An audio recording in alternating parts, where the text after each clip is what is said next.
नमस्कार। आप देख रहे हैं लोकपथ और मैं हूं आपके साथ श्वेता सिंह। 15 अगस्त का दिन पूरे भारत में स्वतंत्रता दिवस के रूप में मनाया जाता है। सन 1947 में इसी दिन भारत को ब्रिटिश हुकूमत से आज़ादी मिली थी। अंग्रेजों से भारत को आज़ादी दिलाने में सबसे अहम किरदार जिन्होंने निभाया था वो राष्ट्रपिता महात्मा गांधी थे। लेकिन क्या आपको इस बात के बारे में पता है कि जब भारत को आज़ादी मिली थी तो राष्ट्रपिता यानी कि महात्मा गांधी इस जश्न में नहीं थे।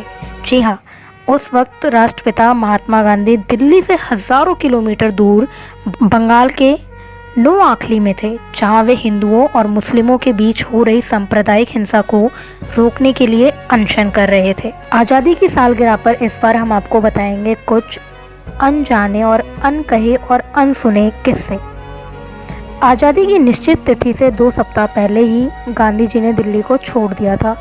उन्होंने 4 दिन कश्मीर में बिताए और उसके बाद ट्रेन से वह कोलकाता की ओर रवाना हो गए, जहां साल भर से चल रहा दंगा खत्म नहीं हुआ था। 15 अगस्त 1947 को जब भारत को आज़ादी मिली थी तब राष्ट्रपिता महात्मा गांधी इस जश्न में शामिल नहीं हो सके थे, क्योंकि तब वे दिल्ली से हजारों किलोमीटर दूर बंगाल में थे, जहां वो हिंदुओं और मुस्लिमों के बीच हो रही सांप्रदायिक हिंसा को रोकने के लिए अनशन कर रहे थे। गांधी जी ने 15 अगस्त 1947 का दिन 24 घंटे का उपवास करके मनाया था।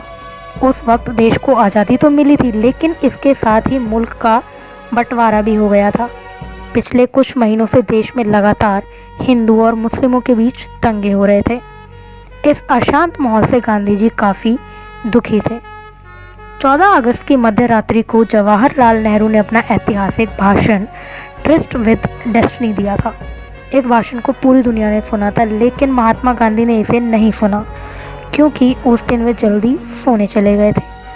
हर साल स्वतंत्रता दिवस पर भारत के प्रधानमंत्री लाल किले से झंडा फहराते हैं, लेकिन 15 अगस्त 1947 को ऐसा नहीं हुआ था। लोकसभा सचिवालय के एक शोध पत्र के मुताबिक नेहरू ने 16 अगस्त 1947 को लाल किले से झंडा फहराया था।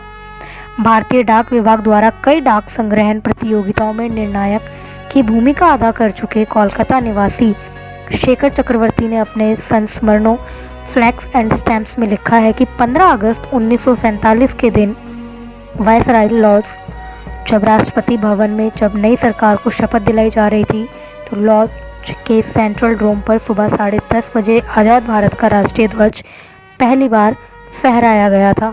उन्होंने बताया कि इससे पूर्व 14 और 15 अगस्त की रात को भारत का राष्ट्रीय ध्वज कौंसिल हाउस के ऊपर फहराया गया, जिसे आज संसद भवन के रूप में जाना जाता है। 15 अगस्त 1947 को सुबह 6 बजे की बात है। देश के इतिहास में पहली बार राष्ट्रीय ध्वज को सलामी दिए जाने का कार्यक्रम था। इस कार्यक्रम में पहले समारोह पूर्वक यूनियन जैक को उतारा जाना था, लेकिन जब देश के अंतिम वायसराय लॉर्ड माउंटबेटन ने पंडित नेहरू के साथ इस पर विचार विमर्श किया तो उन्होंने इस बात पर सहमति जताई कि यह ऐसा दिन है जब हर कोई खुशी चाहता है, लेकिन यूनियन जैक को उतारे जाने से ब्रिटेन की भावनाओं के आहत होने के अंदेशे के चलते उन्होंने समारोह में इस कार्यक्रम को हटाने की बात कही। इससे पहले 14 अगस्त 1947 की शाम को ही वायसराय हाउस के ऊपर से यूनियन जैक को उतार लिया गया था। 15 अगस्त तक भारत और पाकिस्तान के बीच सीमा रेखा का निर्धारण नहीं हुआ था।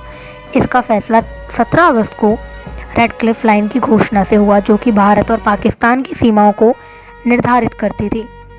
भारत 15 अगस्त को आज़ाद जरूर हो गया, लेकिन उस समय उसका अपना कोई राष्ट्रगान नहीं था। हालांकि रविंद्रनाथ टैगोर जनगण मन 1911 में ही लिख चुके थे, लेकिन यह राष्ट्रगान 1950 में ही बन पाया। 15 अगस्त को भारत के अलावा 3 अन्य देशों का भी स्वतंत्रता दिवस होता है। दक्षिण कोरिया जापान से 15 अगस्त 1945 को आज़ाद हुआ, ब्रिटेन से बहरीन 15 अगस्त 1971 को और फ्रांस से कांगो 15 अगस्त 1960 को आज़ाद हुआ था। ये लॉर्ड माउंटबेटन ही थे जिन्होंने निजी तौर पर भारत की स्वतंत्रता के लिए 15 अगस्त का दिन तय किया, क्योंकि इस दिन को वह अपने कार्यकाल के लिए बेहद सौभाग्यशाली मानते थे। द्वितीय विश्व युद्ध के दौरान 15 अगस्त 1945 को जापान ने मित्र राष्ट्रों के सामने आत्मसमर्पण किया था। 15 अगस्त 1947 को लॉर्ड माउंटबेटन ने अपने दफ्तर में काम किया। दोपहर में नेहरू ने उन्हें अपने मंत्रिमंडल की सूची सौंपी और बाद में इंडिया गेट के पास प्रिंसेस गार्डन में एक सभा को संबोधित किया। 15 अगस्त 1947 को $1 के बराबर था और सोने का भाव 88 रुपये 62 पैसे प्रति 10 ग्राम था। आज 74.81 रुपये के बराबर $1 है। प्रति 10 ग्राम सोने का रेट 52,000 से ऊपर है। इस स्वतंत्रता दिवस पर लोकपाल के परिवार की तरफ से आप सभी को हार्दिक शुभकामनाएं। Happy independence day to all.